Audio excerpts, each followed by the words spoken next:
अब हम लोग देखते हैं स्टूडेंट्स कि कैसे जो है सिग्नल ट्रांसमिट होते हैं फाइबर ऑप्टिक के अंदर और कैसे उन सिग्नल्स को कन्वर्ट किया जाता है साउंड के अंदर।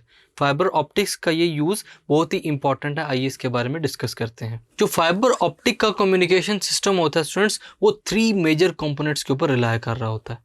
सबसे पहला कौन सा कंपोनेंट है? Are transmitter that converts electrical signal to light signals. एक ट्रांसमीटर होता है जो कि कन्वर्ट करता है इलेक्ट्रिकल सिग्नल्स को लाइट सिग्नल्स के अंदर। दूसरा जो इंपॉर्टेंट और मेजर एस्पेक्ट है इसका, वो क्या है कि इसके अंदर ऑप्टिकल फाइबर का इस्तेमाल किया जाता है जो कि गाइड करती है सिग्नल्स को कि किस तरह डायरेक्शन में मूव करना है। थर्ड और मेजर कंपोनेंट इसका क्या है?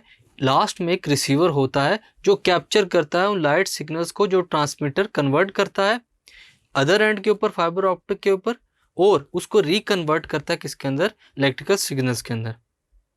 दोबारा इनको रिवाइज करते हैं तो हमें पता चलता है कि फाइबर ऑप्टिक के अंदर एक ट्रांसमीटर होगा, एक हमारे पास गाइडिंग सिग्नल्स होंगे, और तीसरा हमारे पास इसका ऐसा है रिसीवर का जो कि दोबारा उस लाइट सिग्नल को कन्वर्ट करता है इलेक्ट्रिकल सिग्नल्स के अंदर। जो लाइट सोर्स यूज़ की जाती है स्टूडेंट्स ट्रांसमीटर के अंदर, वो सेमीकंडक्टर लेज़र की फॉर्म में होगी या फिर एलईडी लाइट एमिटिंग डायोड की फॉर्म में होगी। अब इन दोनों डिवाइसेस के अंदर क्या होता है, जो लाइट एमिट होती है वो इनविजिबल इंफ्रारेड सिग्नल्स की फॉर्म में होती हैं जो कि विजिबल रीजन के अंदर नहीं होती। अब उनकी अगर वेवलेंथ की बात करें तो जो लाइट ट्रैवल करती है फाइबर ऑप्टिक के अंदर से, उसकी वेवलेंथ होती है 1.3 micron metres. Such a light will travel much faster through optical fibres. अब इस वेवलेंथ की लाइट इजीली मूव कर सकती है, फास्टर मूव कर सकती है ऑप्टिकल फाइबर्स के अंदर। अगर हम लोग इसके बजाय विजिबल या अल्ट्रा वायलेंट लाइट को यूज़ करें तो वो इतनी तेज़ स्पीड से मूव नहीं कर सकी जितनी स्पीड से 1.3 माइक्रोमीटर की जो लाइट है जो कि इनविजिबल रीजन के अंदर फॉल करती है, मूव कर सकती है। लेज़र्स और एलईडीज़ वो इन एप्लीकेशन को यूज़ करते हैं जिसके अंदर हम लोग देखते हैं कि टाइनी यूनिट्स, यानी कि जो less than the half size of the thumbnail, यानी कि थंबनेल्स की फॉर्म में जो हमारे पास एलईडीज़ हैं वो इनके एप्लीकेशंस को, इन यूनिट्स को अंदर इस्तेमाल करती है। अब ये किस ऑर्डर का होता है? इतने ऑर्डर का होगा स्टूडेंट्स कि जो साइज़ होगा फाइबर ऑप्टिक्स का वो इसके साथ, इस साइज़ के साथ थंबनेल के मैच कर सके। अब अगर हम लोग बात करते हैं ट्रांसमिट इंफॉर्मेशन की, ट्रांसमिशन ऑफ इंफॉर्मेशन की, तो उसमें क्या होता है कि जो लाइट वेव्स हैं उनको ट्रांसफ़र करने के लिए एक ऑडियो सिग्नल की ज़रूरत होती है। एक टेलीविज़न सिग्नल या फिर कंप्यूटर डाटा सिग्नल जो है वो नेसेसरी होता है, इंपॉर्टेंट होता है मॉड्यूलेट कराने के लिए इन लाइट वेव्स को। जो मोस्ट कॉमन मेथड है स्टूडेंट्स मॉड्यूलेशन का, उसका नाम है डिजिटल मॉड्यूलेशन, इन विच लेज़र और LEDs flashed on end of. इस मॉड्यूलेशन के अंदर एलईडीज जो है वो ऑन या ऑफ की फॉर्म में परफॉर्म करेंगी एक्शन को ताकि डाटा ट्रांसमिट हो सके एट एक्सट्रीमली फास्ट रेट के ऊपर। एक पल्स जनरेट होती है लाइट की जो कि रिप्रेजेंट करती है नंबर 1 को, और जो एब्सेंस ऑफ लाइट है वो रिप्रेजेंट करेगी 0 को, यानी कि 1 और 0। इसका मतलब है कि डाटा क्या हो रहा है, ट्रांसफर हो रहा है जैसे ही नंबर 1 होगा हमारे पास, और जब लाइट एब्सेंट होगी तब हमारे पास नंबर 0 होगा। ये किस सेंस में बात की जाती है? Instead of flashes of light travelling down the fibre, ones and zeros are moving down the path.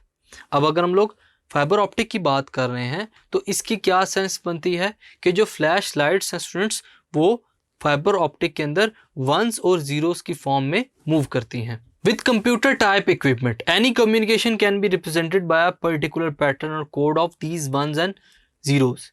In ones और जीरोस की फॉर्म में हम लोग कंप्यूटर कम्युनिकेशन को इजीली डिफाइन कर सकते हैं किसी भी इक्विपमेंट के लिए। अब रिसीवर जो होता है स्टूडेंट्स वो इस फॉर्म में प्रोग्राम किया जाता है कि वो इन वंस और जीरोस की फॉर्म में जो डाटा आ रहा है उसको डिकोड कर सके। ये रिसीव करेगा साउंड, पिक्चर्स और डाटा इन वंस और जीरोस की फॉर्म में जो हमें रिक्वायर्ड होता है। डिजिटल मॉड्यूलेशन जो है स्टूडेंट्स वो एक्सप्रेस की जाती है बिट्स के अंदर, यानी कि बाइनरी डिजिट्स की फॉर्म में या फिर मेगा बाइट्स की फॉर्म में जो होता है हमारे पास MBs, जो कि आजकल आप लोग यूज़ करते हैं नेट की स्पीड के लिए। यहाँ पर बिट किसको रिप्रेजेंट कर रहा है? 1 या फिर 0 को।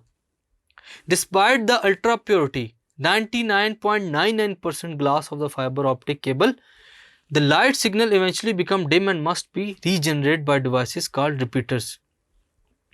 अगर हम लोग ग्लास की अल्ट्रा प्योरिटी की बात करें तो ये फाइबर ऑप्टिक केबल के अंदर श्योरली कंफर्म्ड होता है कि यहाँ पर जो ग्लास है वो 100% या 99.99% प्योर है।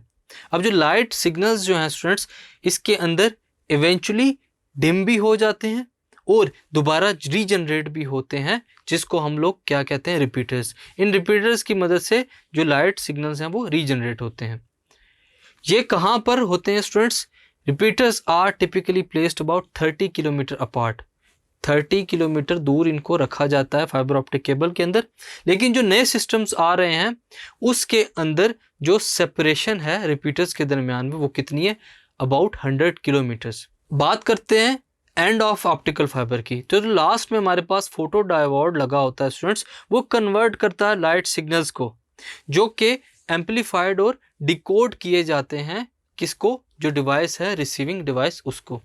अगर हमारे पास ये ज़रूरी है कि हम लोग रिकंस्ट्रक्ट करें जो ओरिजिनल फॉर्म है ट्रांसमिशन ऑफ डाटा की, तो हम लोग ये अपने रिसीवर के एंड पर फोटो डायोड की मदद से दोबारा कर सकते हैं। लेकिन जो हमारे पास रिसीवर होता है, बेसिकली उसका क्या काम होता है कि जो एम्पलीफाइड सिग्नल आ रहे हैं 1s और 0s की फॉर्म में, वो कन्वर्ट करके हमें इलेक्ट्रिकल सिग्नल्स की फॉर्म में दे सकें जो डाटा हमें रिक्वायर्ड है। तो स्टूडेंट्स, ये थी हमारे पास सिग्नल ट्रांसमिशन और कन्वर्जन ऑफ साउंड, जिसमें हम लोगों ने देखा कि कैसे डाटा ट्रांसमिट होता है through out the optical fibre और कैसे एंड पे रिसीव होता है, किस फॉर्म में रिसीव होता है, हम लोगों ने इस टॉपिक में कवर किया।